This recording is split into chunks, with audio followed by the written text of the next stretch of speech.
यदि lathe machine पर कोई विशेष व्यास की शाफ्ट बनानी हो तो हर एक कट लगाने पर उसके साइज को नापना होता है। इससे बचने के लिए परोक्ष यंत्रों को उस साइज पर सेट करके बार बार शाफ्ट पर कट लगाकर तुलना करके देखते हैं कि उसका व्यास अभी कितना बड़ा है। कैलिपर स्वयं साइज नहीं मापता, बल्कि स्टील रूल या मास्टरपीस की सहायता से एक माप में सेट करके जॉब की तुलना करने में काम आता है। Hello friends, welcome back to my YouTube channel fitter trade theory. दोस्तों, पिछले वीडियो में हमने कोण मापक उपकरण एंगल मेजरिंग इंस्ट्रूमेंट्स का अध्ययन किया था। इस वीडियो में हम measurement and simple measuring instruments, माप तथा साधारण मापक उपकरण, इस चैप्टर का कंपेयरिंग इंस्ट्रूमेंट्स, तुलना करने वाले यंत्र का अध्ययन करेंगे। यदि लेथ मशीन पर कोई विशेष व्यास की शाफ्ट बनानी हो तो हर एक कट लगाने पर उसके साइज को नापना होता है। इससे बचने के लिए परोक्ष यंत्रों को उस साइज पर सेट करके बार बार शाफ्ट पर कट लगाकर तुलना करके देखते हैं कि उसका व्यास अभी कितना बड़ा है। कैलिपर स्वयं साइज नहीं मापता, बल्कि स्टील रूल या मास्टरपीस की सहायता से एक माप में सेट करके जॉब की तुलना करने में काम आता है। कैलिपर्स हाई कार्बन स्टील या माइल्ड स्टील के बनाए जाते हैं। हाई कार्बन स्टील के कैलिपर्स को हार्ड तथा टेम्पर किया जाता है। माइल्ड स्टील के कैलिपर्स को केस हार्ड किया जाता है या उनके माप लेने वाले सिरों पर टंगस्टन कार्बाइड की बिट लगाई जाती है, जिससे कि वे जल्दी ना घिसे। कैलिपर्स का साइज माप लेने वाले सिरों से पिवोट पिन की दूरी तक लिया जाता है। कैलिपर्स तीन प्रकार के होते हैं। एक, आउटसाइड कैलिपर्स। दो, इनसाइड कैलिपर्स। तीन, हर्माफ्रोडाइट कैलिपर्स। एक, आउटसाइड कैलिपर्स। आउटसाइड कैलिपर्स किसी जॉब की बाहरी माप लेने के लिए उपयोग किए जाते हैं। ये 100, 150, 200 तथा 300 मिलीमीटर साइज में उपलब्ध है। आउटसाइड कैलिपर्स दो प्रकार के होते हैं। A, firm joint outside calipers. B, spring joint outside calipers. A, firm joint outside calipers. Firm joint outside calipers steel की दो पत्तियों को अंदर की ओर मोड़कर तथा उन्हें एक सिरे पर रिविट द्वारा जोड़कर बनाया जाता है। रिविट इस प्रकार लगाई जाती है कि कैलिपर्स की दोनों टांगों को थोड़ा बल लगाकर खोला या बंद किया जा सकता है। इस तरह इसमें आवश्यक दूरी भरी जा सकती है। इसकी दोनों लेग्स ऊपर से चौड़ी व क्रमशः पतली होकर नीचे नुकीली हो जाती है। B, spring joint outside calipers. Firm joint outside calipers में ली गई दूरी को बार बार उपयोग में लाने पर या थोड़ा बल लगने पर वो घट या बढ़ सकती है। इससे बचने के लिए स्प्रिंग जॉइंट आउटसाइड कैलिपर्स का उपयोग किया जाता है।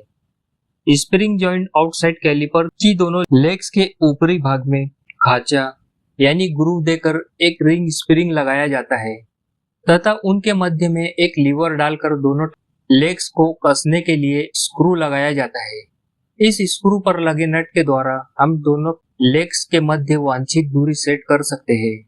इस प्रकार से कैलिपर्स के लेग्स के मध्य सेट की गई दूरी स्क्रू पर नट को घुमाकर आगे पीछे चलाने पर ही बदली जा सकती है।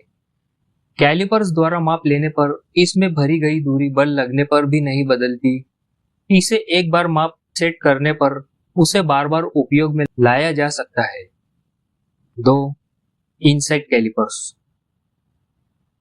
इनसाइड कैलिपर्स जॉब के अंदर की माप लेने में उपयोग होते हैं, जैसे किसी बोर या गुरु के डायमेंशन इत्यादि। ये कैलिपर्स 75, 100, 150, 200 और 300 मिलीमीटर के साइज में मिलते हैं। ये कैलिपर्स भी दो प्रकार के होते हैं। A, firm joint inside calipers. B, spring joint inside calipers. A, firm joint inside calipers. इनकी दोनों लेग्स ऊपर की ओर एक रिविट द्वारा फर्म जॉइंट बनाती है। रिविट को इस प्रकार पीटा जाता है कि इसकी लेग को थोड़ा बल लगाकर खोला व बंद किया जा सके। इसकी लेग्स दूसरे सिरे पर लगातार पतली होकर बाहर की ओर मुड़ी होती है। इनसे जॉब के अंदर का माप लिया जाता है। B, spring joint inside calipers. Spring joint inside calipers की दोनों लेग्स के ऊपरी भाग में बने ग्रूव के अंदर एक कमानीदार गोल स्प्रिंग फंसा रहता है। आलम बनाने के लिए दोनों के बीच में एक रिवेट फंसा रहता है। इस गोल कमानीदार स्प्रिंग के विरुद्ध लेग्स को मिलाकर उनमें लगे एक स्क्रू पर नट चढ़ा दिया जाता है। नट को घुमाने पर लेग्स के बीच की दूरी को कम या ज्यादा किया जाता है। इसमें एक बार माप भरने पर बार बार उपयोग में लाया जा सकता है। 3. हर्मोफ्रोडाइट कैलिपर्स। इसे ऑडलेज कैलिपर या जेनी कैलिपर भी कहते हैं। इसकी एक लेग अंदर की ओर मुड़ी रहती है तथा दूसरी सीधी व नोकदार होती है। इस लेग की सहायता से किसी जॉब के ऊपर किनारों के समांतर लाइन खींची जा सकती है या एक गोल शाफ्ट के फेस पर उसका सेंटर निकाल सकते हैं। आवश्यकता पड़ने पर इसकी लेग अंदर के स्थान पर बाहर भी मोड़ी जा सकती है। Straight as. स्ट्रेट एज का उपयोग किसी जॉब के डायमेंशन को मापने के लिए नहीं, बल्कि जॉब की विभिन्न सतहों की समतलता चेक करने के लिए किया जाता है। छोटे जॉब की सतह ट्राई स्क्वायर के ब्लेड या स्टील रूल से चेक करते हैं, परंतु लंबी सतहों वाली जॉब जैसे मशीनों के बेड, मशीनों के गाइड आदि को स्ट्रेट एज से ही चेक किया जा सकता है। स्ट्रेट एज 3 प्रकार के होते हैं। 1. Cast iron straight edge. 2. Steel straight edge. 3. Tool makers straight edge. 1. Cast iron straight edge. ये कास्ट आयरन से ढलाई की गई पट्टी होती है। इसकी लंबाई लगभग 3 मीटर होती है। इसको विकृति डिस्टोर्शन से बचाने के लिए इसके ऊपर के भाग को रिब द्वारा मजबूती दी जाती है। इसका उपयोग मशीनों के लंबे गाइड वेज या स्लाइडों की सीध तथा समतलता जांच करने के लिए किया जाता है। इसका क्रॉस सेक्शन गाइड वेज के अनुरूप कई प्रकार होती है।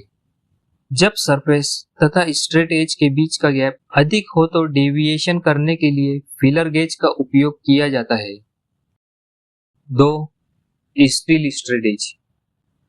Steel straight edge high carbon steel के बनाए जाते हैं। इनकी लंबाई 2 मीटर तक होती है। इसकी स्ट्रेटनेस चेक करने वाली साइड टेपर करके थोड़ा पतली बना देते हैं, जिससे स्ट्रेटनेस चेक करने में सुविधा रहती है तथा स्ट्रेट एज और सतह के बीच क्लियरेंस आसानी से अपीयर हो जाता है। 3. Tool makers straight edge. Tool makers straight edge लंबाई में छोटी होती है। इसका एक सिरा दोनों ओर से टेपर करके नुकीला 60 डिग्री में बनाया होता है, जिससे डाइयों तथा स्लाइडों की सतहों की स्ट्रेटनेस आसानी से चेक की जा सके। इसका उपयोग डाई मेकर्स तथा मशीन फिटर्स द्वारा किया जाता है। दोस्तों, इसी के साथ इस वीडियो में measurement and simple measuring instruments, माप तथा साधारण मापक उपकरण, ये चैप्टर कंप्लीट होता है। दोस्तों, ऐसे ही फिटर ट्रेड थ्योरी से रिलेटेड वीडियोस देखने के लिए हमारे इस चैनल को सब्सक्राइब करें, वीडियो को लाइक करें, अपने फिटर मित्रों तक ज्यादा से ज्यादा शेयर करें। अगले वीडियो की नोटिफिकेशन पाने के लिए बेल आइकन प्रेस करें। मिलते हैं आपसे फिर एक नए वीडियो के साथ। तब तक अपना ख्याल रखिए। Good bye.